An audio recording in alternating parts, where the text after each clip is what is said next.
Incident ഉണ്ടായല്ലോ big ബോസിൽ വെച്ചിട്ട് അതിനെക്കുറിച്ച് എന്തായിരുന്നു പ്രതികരണം? ഞാൻ ആ സമയത്ത് ഓൾറെഡി പറഞ്ഞിട്ടുണ്ടായിരുന്നു, എനിക്ക് പരാതിയില്ല, എനിക്ക് കേസില്ല, അങ്ങനെയുള്ള ഞാൻ ഓൾറെഡി അവിടെ വെച്ച് പറഞ്ഞ കാര്യമാണ്. സ്റ്റിൽ ഇപ്പോഴും ഞാൻ അത് തന്നെ പറയുന്നത്, എനിക്ക് അതിനകത്ത് പരാതിയോ കേസുകളോ കാര്യങ്ങളൊന്നും തന്നെ എനിക്ക് ഇല്ല. ഓൾറെഡി സംസാരിക്കുവാണെങ്കിൽ എന്തായിരിക്കും നിങ്ങളുടെ ഞാൻ തിരിച്ചിപ്പോ സംസാരിക്കും. അതിനെന്താ കുഴപ്പം? സംസാരിക്കാൻ എനിക്ക് ബുദ്ധിമുട്ടൊന്നുമില്ല. ഞാനിപ്പോ ഒരാളുടെ അടുത്ത് എന്തിനാണ് ഞാൻ മിണ്ടാതിരിക്കുന്നത്? അങ്ങനെ ഞാൻ എന്റെ ഒരു ബേസിക് നേച്ചറും അങ്ങനെയല്ല. ഒരാൾ സംസാരിച്ചാൽ ഞാൻ തിരിച്ച് സംസാരിക്കും. പിന്നെ അതിനപ്പുറത്തേക്ക് മറ്റു കുറച്ച് കാര്യങ്ങൾ ഉണ്ടാവുമല്ലോ. ലൈക്ക് അത്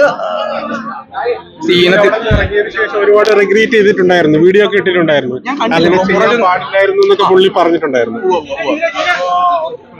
ആ സമയത്ത് ഒരു അവസ്ഥ എങ്ങനെയായിരുന്നു നിങ്ങളുടെ? എന്റെ അവസ്ഥ എന്താ പറയണ്ടേ, ഞാൻ തിരിച്ച് രണ്ടാമത് 45th ഡേയിലാണ് ഞാൻ രണ്ടാമത് കയറുന്നത്. അത് കഴിഞ്ഞിട്ടും നിങ്ങൾ കണ്ടോന്ന് എനിക്കറിയില്ല, ഹോട്ടൽ ടാസ്ക് നടക്കുന്ന സമയത്ത് എനിക്ക് പിന്നെയും കുറച്ച് ബുദ്ധിമുട്ടുകളൊക്കെ വന്നിട്ടുണ്ടായിരുന്നു.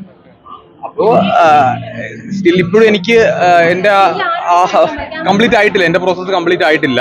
ഞാൻ നേരത്തെ പറഞ്ഞു, എന്റെ August 5th എന്റെ അടുത്തൊരു ചെറിയൊരു ഓപ്പറേഷൻ കൂടെ ഉണ്ട്, ഇതെടുത്ത് കളയുന്നതിന് വേണ്ടിയിട്ട്. അപ്പൊ എനിക്ക് August 5th back to Chennai എനിക്ക് പോകണം. 2 ദിവസം ഹോസ്പിറ്റലിൽ എനിക്ക് അവിടെ എന്റെ പ്രോസസ്സ് കംപ്ലീറ്റ് ചെയ്യാനുണ്ട്. പിന്നെ എനിക്ക് ഇപ്പോഴും സലൈവ് വരും സംസാരിക്കുന്ന സമയത്ത്. എനിക്ക് ഈ ഭാഗത്ത് എനിക്ക് നംനസ് ആണ്, അപ്പൊ എനിക്ക് അറിയാൻ പറ്റില്ല എന്റെ വായിൽ എപ്പോഴാണ് വെള്ളം വരുന്നതെന്നൊന്നും എനിക്കറിയില്ല. അങ്ങനെ കുറച്ച്. പിന്നെ എനിക്ക് അവിടെ ചെന്നപ്പോൾ എന്റെ ഏറ്റവും വലിയ ബുദ്ധിമുട്ട് ഞാൻ പറഞ്ഞിരുന്നു, എന്റെ വെർബൽ കമ്മ്യൂണിക്കേഷൻ എനിക്ക് ഒരുപാട് ദിവസം ബ്ലോക്ക് ആയിരുന്നു. ഒരു 45-ാം ദിവസത്തോടെ ചെല്ലുന്നു. എന്റെ അമ്മ വരുന്നതിന്റെ തലേ ദിവസമാണ് എന്റെ സ്കാനിങ് കഴിഞ്ഞിട്ട് ഞാൻ ഓക്കെ ആവുന്നത്.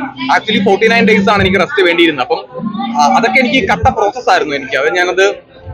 എനിക്ക് പിന്നെ എല്ലാടിക്കലും പറഞ്ഞ് അവിടെ അവരുടെ ഉള്ളിൽ നിൽക്കുന്ന സമയത്ത് ഒരു സിമ്പതി എനിക്ക് വേണ്ടായിരുന്നു. പിന്നെ ഞാൻ ലാസ്റ്റ് ഞാൻ പറഞ്ഞിട്ടുണ്ടായിരുന്നു, ഹണി, കാട്ടതി അല്ലെങ്കിൽ തീ എന്നൊക്കെ പറയുന്നത് ലൈക്ക് ഞാൻ അങ്ങനെ പ്രിപ്പേർഡ് സ്പീച്ചിന്റെ ആളൊന്നും അല്ല. വായ വരുന്നത് എനിക്ക് സ്പോട്ടിൽ പറയുക എന്നുള്ളതാണ് ഞാൻ എപ്പോഴും ചെയ്യുന്നത്. ഞാൻ ഇപ്പോഴും അങ്ങനെ തന്നെയാണ്.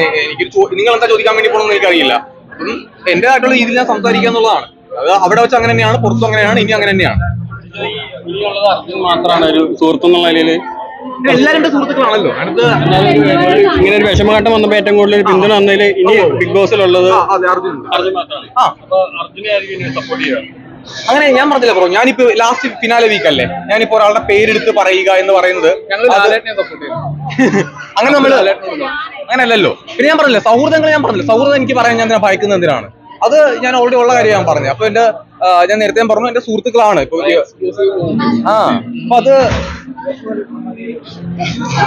നല്ലല്ലേ സൗഹൃദം ഉള്ളത്. അതായത്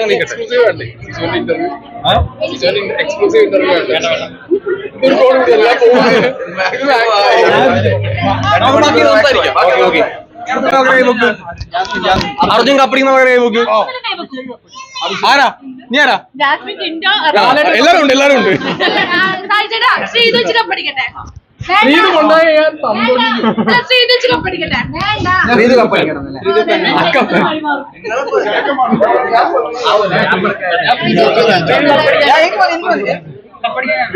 കഴിഞ്ഞില്ലേ? എല്ലാം ഓക്കെ അല്ലേ? നല്ലൊരാള് വിന്നറാവട്ടെ അല്ലേ? നമുക്ക് വിന്നറായിട്ട് നമുക്ക് ഇനിയും കൂടാ. ഞാൻ ഹാപ്പി. ഞാനെന്ത് ഓക്കെ അല്ലേ? നമ്മളത് ഒരു കപ്പ് പിടിച്ചു വരുന്നതാണ് ആൾക്കാരൊക്കെ ഇങ്ങനെ മനസ്സിൽ കണ്ടത്. കപ്പ് പിടിച്ചിട്ട് ഇങ്ങനെ പുറത്തേക്ക് വരുന്നതാണ് കണ്ടത്.